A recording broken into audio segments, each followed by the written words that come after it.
नमस्कार दोस्तों, हमारे YouTube चैनल बुक्स प्ले में आपका स्वागत है। हम बात कर रहे हैं इंटरनेशनल बेस्ट सेलिंग किताब द 48 लॉज ऑफ पावर की, जिसे एक अमेरिकन लेखक रॉबर्ट ग्रीन ने लिखा है।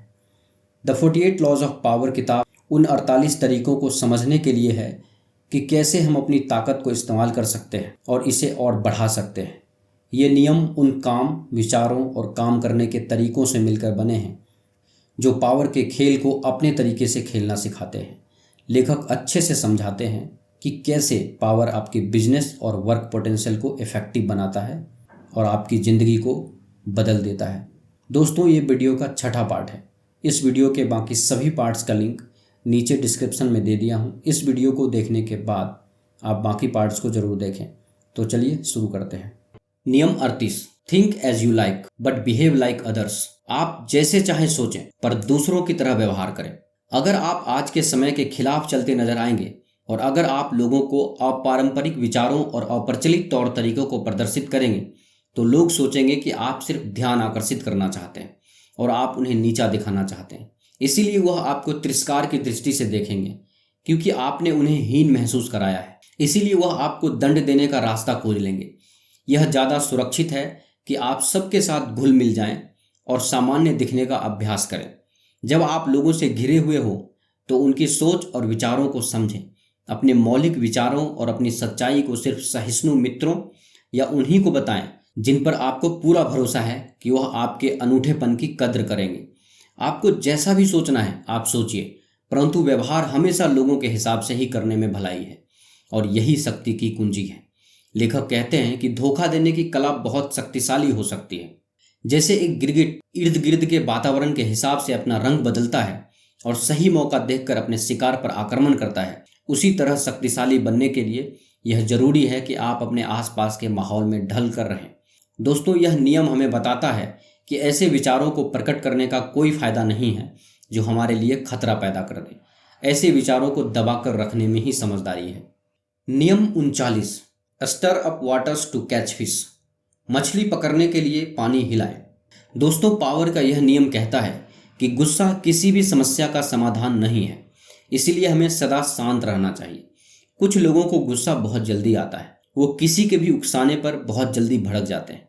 दोस्तों, यहाँ मछली का अभिप्राय आपके प्रतियोगियों और दुश्मनों से है और पानी का मतलब आपके प्रतियोगियों की भावनाएं हैं। आप हमेशा शांत रहने की कोशिश करें। लेखक बताते हैं कि गुस्सा और भावनाओं को दिखाने से कभी मनचाहा रिजल्ट नहीं मिलेगा। आपका दुश्मन गुस्सा दिखाता भी है तो भी अगर शांत रहकर आगे बढ़ते रहेंगे तो आपके पास सारी ताकत होगी और सारा फायदा मिलेगा। क्रोध और भावनाएं रणनीति की दृष्टि से नुकसान पहुंचाती है। आपको हमेशा शांत और उद्देश्य पर केंद्रित रहना चाहिए। स्वयं शांत रहते हुए अगर आप शत्रुओं को गुस्सा दिला सके तो आपको निश्चित रूप से लाभ होता है। अपने शत्रुओं को असंतुलित कर दें, उनके दंभ में कोई दरार खोजें जिनके द्वारा आप उन्हें हिला सकें। अगर आप ऐसा करेंगे तो उनकी बागडोर आपके हाथ में होगी। दोस्तों, जब आपका दुश्मन बहुत गुस्से में हो तो ऐसे हालात में शांत रहना ही सबसे अच्छी तरकीब है। ये नियम हमें बताता है कि जब पानी स्थिर होता है यानी आपका दुश्मन शांत होता है तो उसके पास योजना बनाने के लिए और आक्रमण करने के लिए समय होता है और वह अपने नियंत्रण में रहता है। यह आपके लिए नुकसानदायक हो सकता है। दोस्तों, आप दुश्मन को कदम उठाने के लिए उकसाएं, वह भी उस समय जब वह लड़ने के लिए तैयार ना हो। ऐसा करने से वह निश्चित तौर पर गलत कदम उठाएगा और उसका फायदा आपको होगा। दुश्मन की ऐसी भावनाओं को जगाएं जिन पर उसका नियंत्रण ना हो, जैसे कि प्यार, गर्व, घमंड और क्रोध, क्योंकि ऐसा करने से वह कोई ना कोई गलत कदम जरूर उठाएगा, क्योंकि इससे उसे गुस्सा आएगा और निश्चित तौर पर अंत में जीत आपकी ही होगी। जो व्यक्ति अपने शत्रु को असंतुलित करने में कुशल होता है वह इस तरह अपनी मनचाही स्थिति पैदा कर लेता है और शत्रु से अपनी इच्छा के अनुसार काम करवा लेता है, क्योंकि गुस्से से दिमाग खराब हो जाता है। आप ठीक से नहीं सोच पाते। ऐसा आपने वकीलों को करते हुए देखा होगा। खुद उत्तेजित नहीं होते लेकिन गवाह और विक्टिम से ऐसे प्रश्न पूछते हैं जिससे वो अशांत हो जाए और कुछ गलत बोल दे और फिर उसी का फायदा वो उठा लेते हैं। नियम 40, डिस्पाइज द फ्री लंच। मुफ्त लंच का तिरस्कार करें। मुफ्त में मिली चीज़ खतरनाक होती है। अगर आपको कोई चीज़ मुफ्त में मिल रहा है तो इसका मतलब आगे चल के आपको इसके लिए भारी कीमत चुकानी होगी। दोस्तों, जब कोई आपको मुफ्त में कुछ देने की कोशिश करता है तो इसके पीछे उसकी कोई गुप्त तरकीब या गुप्त उद्देश्य हो सकता है। आमतौर पर इसमें कोई चाल या एहसान छुपा हुआ होता है। अगर कोई आपको मुफ्त उपहार देता है तो आप उसके कर्ज के नीचे दब जाते हैं और वह आपको कभी भी उसके काम में इस्तेमाल कर सकता है और आप मना भी नहीं कर पाएंगे। आप तोहफा देने वाले व्यक्ति के सामने छोटे नजर आते हैं और आप उन्हें किसी कार्य के लिए मना नहीं कर सकते। जिस वस्तु का कोई मूल्य होता है वह कीमत चुकाने लायक होती है। अगर आप कीमत चुकाते हैं तो आप कृतज्ञता, अपराध बोध और धोखे से बचे रहते हैं। अक्सर पूरी कीमत चुकाने में ही समझदारी होती है। उत्कृष्टता के साथ किसी तरह का समझौता नहीं करना चाहिए। अपने धन को उदारता के साथ खर्च करें और इससे प्रवाहित होने दें। उदारता शक्ति की निशानी है और इसे खींचने वाला चुंबक भी है। जो आदमी बड़ा कंजूस होता है वह महामूर्ख होता है। उच्च पदों पर बैठे आदमी के लिए कंजूसी से ज्यादा हानिकारक कोई अवगुण नहीं है।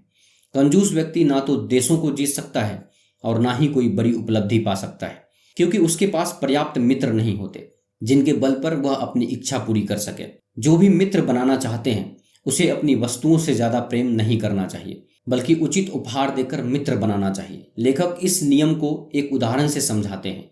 इटली के मशहूर लेखक पिएत्रो अरेंटेनो जानते थे कि इटली के राजा मार्कस ऑफ मंटुआ का दिल जीतने और उनसे सहायता लेने के लिए यह जरूरी है कि वह अपनी बेकरारी को छुपा कर रखें। उसने राजा मार्कस के लिए एक कविता लिखी और उसे मुफ्त में तोहफे के तौर पर दे दी। ऐसा करने से वह सिर्फ राजा के नियंत्रण से मुक्त ही नहीं हुए, बल्कि उन्हें वह सहायता मिली जो वह राजा से लेना चाहते थे। तो दोस्तों, उदाहरण में आपने देखा कि जब कोई व्यक्ति हमें मुफ्त में कोई तोहफा देता है तो वह उसके बदले में हमसे कुछ न कुछ जरूर चाहता है। ऐसा प्रत्येक व्यक्ति में स्वाभाविक तौर पर होता है। आप तोहफा देने वाले व्यक्ति के एहसान के तले दब जाते हैं और वह व्यक्ति अप्रत्यक्ष रूप से उस एहसान के बदले में आपसे कुछ न कुछ मांगेगा। अगर कोई व्यक्ति आपको मुफ्त में कुछ देता है तो आप उसकी कीमत अदा करें। ऐसा करने से आप तोहफा देने वाले के एहसान से बचे रहेंगे और आप उन्हें किसी कार्य के लिए मना भी नहीं कर सकते। शक्तिशाली लोग दूसरों से प्रभावित नहीं होते, बल्कि उन्हें प्रभावित करते हैं। अगर आप अपने दोस्तों के साथ बाहर जाते हैं तो उनका खर्च कराने के बजाय आप खुद उनके लिए पैसे खर्च करें। ऐसा करने से आप स्वतंत्र और नियंत्रण में रहेंगे और किसी के एहसान से बचे रहेंगे। अगर आप लोगों के एहसान और नियंत्रण से बचना चाहते हैं तो उनसे कोई भी चीज़ मुफ्त में ना लें, बल्कि अपनी तरफ से आप जो दे सकते हैं उन्हें दें। दोस्तों, अगर आप जीवन में स्वतंत्र रहना चाहते हैं तो इस नियम का पालन करना अच्छी तरह सीख लें। नियम 41, avoid stepping into a great man's shoes. महान व्यक्ति के अनुसरण ना करें। दोस्तों, जो पहली बार होता है वह हमेशा बाद में होने वाले से ज़्यादा अच्छा और मौलिक दिखता है। अगर आप किसी महान व्यक्ति के उत्तराधिकारी या किसी मशहूर पिता के संतान हैं तो आपको उनसे ज़्यादा चमकने के लिए उनसे दोगुनी उपलब्धि हासिल करनी होगी। आप खुद की सफलता और अपने नाम बनाने के हकदार हैं। कहीं आप उनकी छाया में खोकर ना रह जाएं या ऐसे अतीत में उलझ कर ना रह जाएं जिसका निर्माण आपने नहीं किया है। राह बदलकर अपनी पहचान और अपना खुद का नाम स्थापित करें। आप ऐसा करने के लायक हैं और अगर आप ऐसा कर लेते हैं तो आपकी ताकत 10 गुना बढ़ जाएगी। दोस्तों, यह नियम कहता है कि कामयाब होने के लिए यह जरूरी नहीं कि आप अपने पुरखों के बनाए हुए रास्ते पर चलें या उन्हीं के कार्य क्षेत्र में काम करें। आपके माता पिता और आपका समाज आपसे यही उम्मीद रखते हैं। शक्तिशाली बनने के लिए यह जरूरी है कि आप अपने कार्य क्षेत्र में काम करें और अपनी एक अलग पहचान बनाएं। किसी महान व्यक्ति का अनुसरण ना करें। उनसे आगे निकलने के लिए आपको दोगुना हासिल करना होगा। जो लोग अनुसरण करते हैं उन्हें नकलची माना जाता है, चाहे वो कितनी भी मेहनत करें, वे उस छवि से नहीं उबर पाएंगे। उत्कृष्टता की नई राह खोजने के लिए आपको थोड़ी मेहनत करनी पड़ सकती है, लेकिन महानता का कोई शॉर्टकट नहीं होता। नियम 42, strike the shepherd to scatter the sheep. गरीरिये को मार दे, भेड़ें तीतर बीतर हो जाएगी। पावर के इस नियम में गरीरिये का अभिप्राय नेता से है और भेड़ों का अभिप्राय लोगों से है। दोस्तों, हर सामाजिक संप्रदाय या संगठन का कोई न कोई नेता जरूर होता है जो संप्रदाय या संगठन के लोगों का नेतृत्व करता है। यहाँ लेखक ये कहना चाहते हैं कि किसी भी संप्रदाय के लोगों पर अपना प्रभाव बनाने के लिए या उन पर राज करने के लिए सबसे पहले उनके नेता को निशाना बनाएं। ऐसा करने से ग्रुप में उथल पुथल मच जाएगी और लोग अपने आप आपके नियंत्रण में आ जाएंगे। इस नियम का इस्तेमाल प्राचीन काल में बहुत से राजा महाराजाओं ने दूसरे राजाओं पर नियंत्रण करने के लिए किया था। यह नियम कहता है कि प्रजा अपने राजा के बिना कुछ भी नहीं होती, इसलिए यदि राजा को प्रभावित कर लिया तो प्रजा अपने आप आपके नियंत्रण में आ जाएगी। यही कारण है कि बड़े लीडर्स की समय समय पर हत्या की गई है। इससे जनता में अफरा तफरी मच जाती है। मुश्किलें अक्सर किसी एक प्रबल व्यक्ति की वजह से पैदा होती है, जो दंभी और महत्वाकांक्षी होता है, जो आंदोलन करता है और सद्भावना में जहर भर देता है। अगर आप ऐसे लोगों को सक्रिय होने की जगह देते हैं तो दूसरे उनके प्रभाव और प्रलोभन में आ जाएंगे। उनके द्वारा उत्पन्न मुश्किलों को कई गुना बढ़ने का इंतजार ना करें, उनके साथ विचार विमर्श करने की कोशिश ना करें, वह कभी नहीं सुधर सकते। उन्हें अलग थलग करके या देश से बाहर निकालकर उनके प्रभाव को खत्म कर दें। मुश्किलों की जड़ यानी गलेरिया पर प्रहार करेंगे तो भेड़ें अपने आप ही तीतर बीतर हो जाएंगे। नियम 43, work on the hearts and minds of the others. जीतने के लिए दूसरों के दिल और दिमाग पर काम करें। दोस्तों, यह नियम कहता है कि प्रोत्साहन और प्रलोभन किसी जंग को जीतने का सबसे अच्छा तरीका है। अगर आप किसी पर शक्ति का उपयोग करके जीतते हैं तो उनकी नाराजगी समय के साथ नफरत का रूप ले लेती है और आपका उन पर कोई नियंत्रण नहीं रहता, क्योंकि बलपूर्वक दमन करने से एक प्रतिक्रिया उत्पन्न होती है जो अंततः आपके खिलाफ काम करती है। आपको लोगों को अपने रास्ते पर लाने के लिए उन्हें बहकाना होगा। आपको दूसरों को इस तरह प्रेरित करना चाहिए ताकि वह खुशी खुशी आपकी बताई दिशा में चल पड़े। जिस व्यक्ति को आप इस तरह से राजी कर लेते हैं वह आपका वफादार मोहरा बन जाता है। दूसरों को फंसाने का तरीका उनके व्यक्तिगत मनोविज्ञान और कमजोरियों से लाभ लेना है। उसके प्रतिरोध को नरम करने के लिए उनकी भावनाओं पर काम करें, उनकी प्रिय चीज़ों का वादा करें और जिनसे भी वे डरते हैं उनके बारे में उन्हें आश्वस्त करें। अगर आप दूसरों के दिलो दिमाग को नज़रअंदाज करेंगे तो वह आपसे नफरत करने लगेंगे। ज़बरदस्ती और लालच में एक बुनियादी फर्क है। ज़बरदस्ती अक्सर आपके खिलाफ काम करता है, जबकि लालच लोगों को बिना महसूस करवाए गुमराह करता है। अगर आप किसी को सफलतापूर्वक लालच दे पाएंगे तो वो आपके लिए वफादार बने रहेंगे। लालच देने का सबसे बेहतर तरीका है यह जानने की कि उनकी कमजोरियां क्या है। याद रहे, हर कोई अलग है और आप एक तरीके से दो लोगों को लालच नहीं दे सकते। ध्यान में रखें कि उनके लिए क्या जरूरी है और वो किससे डरते हैं। लालच एक चाबी है, जबकि ज़बरदस्ती सिर्फ दुश्मन बनवाती है। तो दोस्तों, हमें अपने शत्रुओं और प्रतियोगियों को जीतने के लिए प्रोत्साहन और प्रलोभन का इस्तेमाल करना चाहिए। ऐसा करने से आप लोगों की दिल और दिमाग को नियंत्रित कर पाएंगे और उनसे जो चाहे वो काम करवा सकेंगे। नियम 44, disarm and infuriate with the mirror effect. दर्पण के प्रभाव से निहत्था करना और क्रोधित करना। दर्पण सच्चाई का प्रतिबिंब दिखाता है, लेकिन यह धोखे का आदर्श हथियार भी हो सकता है। आईना दुश्मन को धोखा देने के लिए एक उत्तम हथियार है। आईना दिखाना मतलब अपने दुश्मनों को उन्हीं की असलियत दिखाना। अगर आप वैसे ही काम करते हैं जैसे आपके दुश्मन करते हैं तो वो कंफ्यूज हो जाएंगे और आपके इरादे को जान नहीं पाएंगे। इससे वो आपको अपनी साइड समझेगा, लेकिन मौका आने पर आप उसे धोखा दे सकते हैं और आठों खाने चित्त कर सकते हैं। दूसरी तरफ आईने का असर एक ऐसा टूल है जो आपके दुश्मनों का मजाक बनाने और उनका अपमान करने में मदद कर सकता है। इस तरीके से वो लोग खुद को और अपने काम को देख सकते हैं जिस पर वो अक्सर ध्यान नहीं देते। ये एक लालच देने का तरीका भी है। आप उनको मनवा सकते हैं कि आप उनके जैसे ही हैं और ऐसा करने से वो आपसे आसानी से प्रभावित हो जाएंगे। जब आप अपने शत्रुओं का प्रतिबिंब बन जाते हैं, जब आप उनकी नकल करते हैं, तो वह आपकी रणनीति का अनुमान नहीं लगा सकते हैं। आईने का प्रभाव से वो चिढ़ जाते हैं। नकल उन्हें अपमानित महसूस कराता है और वो उस पर अत्यधिक प्रतिक्रिया कर बैठते हैं और अपमानित महसूस करते हैं। उनका प्रतिबिंब सामने रखकर आप उन्हें दिखाते हैं कि आप में भी उन्हीं के जैसे जीवन मूल्य हैं। उनके कार्यों की नकल करके आप उन्हें सबक सिखाते हैं। बहुत कम लोग नकल प्रभाव की शक्ति का प्रतिरोध कर पाते हैं। तो दोस्तों, शक्तिशाली बनने के लिए यह जरूरी है कि आप लोगों का ध्यानपूर्वक निरीक्षण करने और उनकी शख्सियत की नकल करने की कला को सीख लें। नियम 45, preach the need for change but never reform too much at once. परिवर्तन की आवश्यकता का प्रचार करें, लेकिन एक बार में बहुत ज़्यादा सुधार कभी ना करें। दोस्तों, किसी भी तरक्की और बेहतरी के लिए बदलाव बहुत ज़रूरी है। हालांकि ये ध्यान रखना जरूरी है कि इंसान होने के नाते हम आदतों और दिनचर्या के दम पर सफल होते हैं। हर व्यक्ति मानसिक रूप से परिवर्तन की ज़रूरत को समझता है, लेकिन दिन प्रतिदिन के स्तर पर लोग अपनी आदतों के हिसाब से चलते हैं। मनुष्य आदतों के गुलाम होते हैं। बहुत अधिक परिवर्तन या तुरंत होने वाले परिवर्तन को लोग तुरंत स्वीकार नहीं करते। लोगों को अपनी सोच बदलने में या किसी भी नई चीज को स्वीकार करने में समय लगता है। ज्यादातर लोगों को हर रोज एक ही तरह के काम करना अच्छा लगता है, क्योंकि जब कोई व्यक्ति रोज एक काम करता है तो उसे उसकी आदत पड़ जाती है और उसे वह काम आसान लगने लगता है। दूसरी तरफ किसी भी नए काम या रीति रिवाज को स्वीकार करने में लोगों को कष्ट महसूस होता है। इसलिए एकाएक होने वाले परिवर्तन का लोग हमेशा विरोध करते हैं, और अगर परिवर्तन बहुत बड़ा हो तो लोग विद्रोह भी कर सकते हैं। अगर आप किसी ऐसी जगह पर काम करते हैं जहां आप पर बहुत से लोगों की जिम्मेदारी है, तो जल्द होने वाले बदलाव से बचें।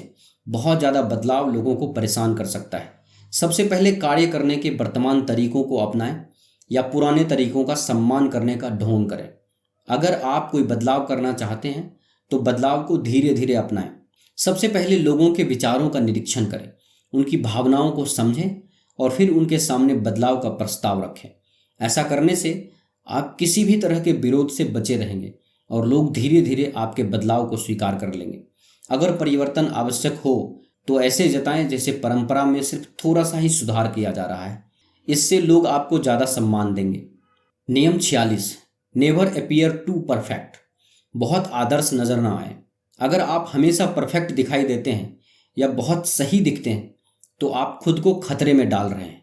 हमेशा परफेक्ट होने से आपके बहुत से दुश्मन पैदा हो जाते हैं जो आपके लिए ईर्ष्या की भावना रखते हैं और आपको कभी भी नुकसान पहुंचा सकते हैं। जलन एक आम बात है और ये लोगों से खतरनाक तरीके से काम करवा सकती है। अगर आप हमेशा खुद को परफेक्ट दिखाएंगे तो आपको लोगों की जलन का सामना करना पड़ेगा। लेखक कहते हैं दूसरों से बेहतर नजर आना हमेशा खतरनाक होता है, लेकिन सबसे खतरनाक यह होता है कि आप में एक भी गलती या कमजोरी नजर ना आए। कभी कभार दोषों का प्रदर्शन करना या हानि रहित कमजोरियों को स्वीकार करना ज़्यादा समझदारी भरा तरीका है, ताकि ईर्ष्या उत्पन्न ना हो और आप ज़्यादा मानवीय नजर आएं। अगर आप खुद अपनी कमजोरियां दिखाते हैं तो लोग आपके पास आसानी से आते हैं और आप पर भरोसा करते हैं। परफेक्शन एक ऐसी चीज़ है जो सिर्फ भगवान या मरे हुए लोगों की खासियत हो सकती है। दोस्तों, जितने हम जीवन में कामयाब होते हैं और अपने कार्य क्षेत्र में संपन्न होते हैं, उतने ही हमारे गुप्त दुश्मन पैदा होते हैं। यह दुश्मन आपके ऑफिस में, आपके आस पड़ोस में, आपके रिश्तेदारों में या आपके समाज में कहीं भी हो सकते हैं। इस नियम से हमें यह पता चलता है कि शक्तिशाली बनने के लिए संपन्न होना बहुत जरूरी है, लेकिन अपनी संपन्नता को लोगों के सामने अत्यधिक ना दिखाएं, नहीं तो आपकी संपन्नता आपके रास्तों में मुश्किलें खड़ी कर सकती है। दोस्तों, शक्तिशाली और कामयाब लोग अपनी संपन्नता का ज़्यादा दिखावा नहीं करते और हमेशा अपने प्रतियोगियों पर नज़र रखते हैं। ऐसा करने से वह कामयाब बने रहते हैं और प्रतियोगियों के हमले से भी बचे रहते हैं। नियम 47, do not go past the mark you aimed for, in victory know when to stop. लक्ष्य से आगे ना जाएं, सीखें कि जीतने के बाद कहाँ रुकना है। दोस्तों, ये नियम अक्सर आपको एक मुश्किल से उबारने का काम करेगा। हर कोई सफलता और कुछ जीत लेने के एहसास से प्यार करता है। इस समय एक कदम आगे रहना बहुत जरूरी है। जीत की खुशी में आपकी उदंडता और आपका आत्मविश्वास आपको ज़्यादा आगे बढ़ने पर मजबूर कर देता है। कहते हैं कि विजय का पल अक्सर सबसे खतरनाक होता है। विजय की गर्मी में दंभ और अति आत्मविश्वास आपको उस लक्ष्य से आगे धकेल सकता है जिस पर आप निशाना लगाया था। आपके लगातार आगे बढ़ते रहने से आपके बहुत से नए दुश्मन बन जाते हैं। आप जितने शत्रुओं को पराजित करते हैं, ज़्यादा आगे निकलने के चक्कर में उससे ज़्यादा शत्रु बना लेते हैं जो आगे आपकी सफलता को रोकेंगे। लक्ष्य हासिल करने के बाद सही समय पर रुकना बहुत जरूरी है। सफलता को अपने दिमाग पर ना चढ़ने दें। लेखक बताते हैं कि पूरा प्लान और इन गोल को जानना बहुत जरूरी है। रणनीति और सुनियोजित योजना का कोई विकल्प नहीं होता है। दोस्तों, जीत हासिल करने के बाद आपको विराम लेना चाहिए और सावधानी से अगले लक्ष्य की योजना बनानी चाहिए। कामयाब होने के लिए जरूरी है कि आप एक लक्ष्य हासिल करने के बाद इस बात के लिए तैयार रहें कि कामयाब होने के बाद आपके प्रतियोगी आपके खिलाफ कोई न कोई योजना जरूर बनाएंगे। शक्तिशाली लोग हमेशा एक योजना से काम नहीं करते। वे परिस्थितियों के हिसाब से अपनी योजनाओं को बदलते रहते हैं और लगातार अपने आप को बेहतर बनाने की कोशिश करते रहते हैं। ऐसा करने से उनके प्रतियोगी उनकी योजनाओं को समझ नहीं पाते और वे अपना अगला लक्ष्य हासिल करने में कामयाब हो जाते हैं। नियम 48, एज्यूम फॉर्मलेसनेस, निराकार बनकर रहें। दोस्तों, पावर का यह नियम कहता है कि हमेशा लोगों की नज़रों में रहने से आप ज़्यादा खतरे में रहते हैं। संसार में कोई भी जीव अपने आकार से पहचाना जाता है। दोस्तों, मैं आपको बताना चाहूँगा कि यहाँ बात शारीरिक आकार की नहीं हो रही। यहाँ आकार का अभिप्राय हमारे रहन सहन से है, जिससे हम अपने आप को समाज के सामने प्रदर्शित करते हैं। मनुष्य अपनी भावनाओं को अपनी भाषा, अपने रहन सहन और अपने रीति रिवाजों के माध्यम से प्रदर्शित करता है। उदाहरण के तौर पर हमारी भाषा, हमारा पहनावा, हमारा रहन सहन सब कुछ आकार है। दोस्तों, यह दुनिया खतरनाक है, इसलिए समय के साथ साथ मनुष्य अपना आकार बदलता रहता है।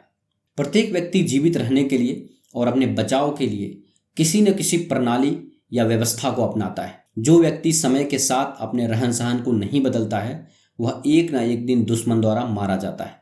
दिखने वाली योजना बनाकर आप खुद को हमले का निशाना बना लेते हैं। साकार बनकर खुद को शत्रु की पकड़ में लाने के बजाय खुद को लगातार समय के अनुसार किसी भी रूप में ढालते रहें। जरूरत के हिसाब से सख्त मिजाज या बड़े दिल वाला बन जाएं। इससे लोग हमेशा सरप्राइज्ड हो जाएंगे और आप उनके लिए हमेशा एक मिस्ट्री मैन की तरह बने रहेंगे। इस सच्चाई को स्वीकार करें कि कुछ भी निश्चित नहीं है और कोई नियम तय नहीं है। स्थिरता या अस्थायी व्यवस्था पर भरोसा ना करें। हर चीज बदलती रहती है। जैसे महान मार्शल आर्टिस्ट ब्रूस ली ने कहा था कि हमें पानी की तरह निराकार होना चाहिए। जिस तरह पानी बर्तन का आकार ले लेता है, उस तरह व्यक्ति को परिस्थितियों के अनुसार आकार ले लेना चाहिए। निराकार व्यक्ति सदा अपने आप को परिस्थितियों के अनुसार ढाल लेता है, जिससे वह आने वाले खतरों से बचा रहता है। दोस्तों, अगर आप शक्तिशाली बनना चाहते हैं तो आपको एक ही योजना के अनुसार कभी नहीं चलना चाहिए। आपको समय और परिस्थितियों के अनुसार अपनी योजनाओं को बदलते रहना चाहिए।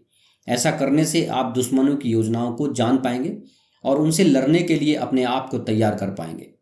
कामयाब और शक्तिशाली बनने के लिए यह जरूरी है कि आप निराकार बनना सीखें। तो दोस्तों, यह थी रॉबर्ट ग्रीन द्वारा लिखी book the 48 laws of power की समरी। यह समरी आपको कैसी लगी, कृपया हमें नीचे कमेंट बॉक्स में कमेंट करके ज़रूर बताएं।